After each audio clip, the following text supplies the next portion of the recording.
4 na araw na lang ang natitira para makapagparehistro at magpakuha ng biometrics data para sa eleksyon 2016.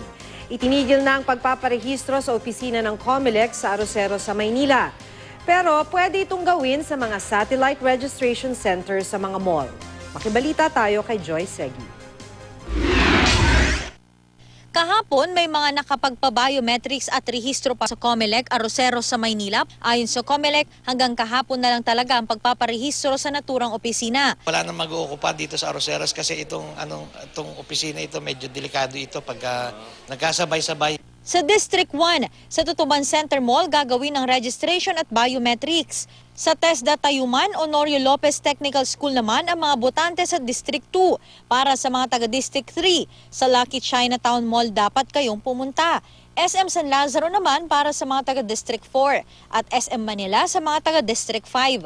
Ayon sa COMELEC, marami ng botante ang aktibo na ulit. Papalo na raw sa 54 million ang inaasahang bilang ng mga botante para sa eleksyon 2016.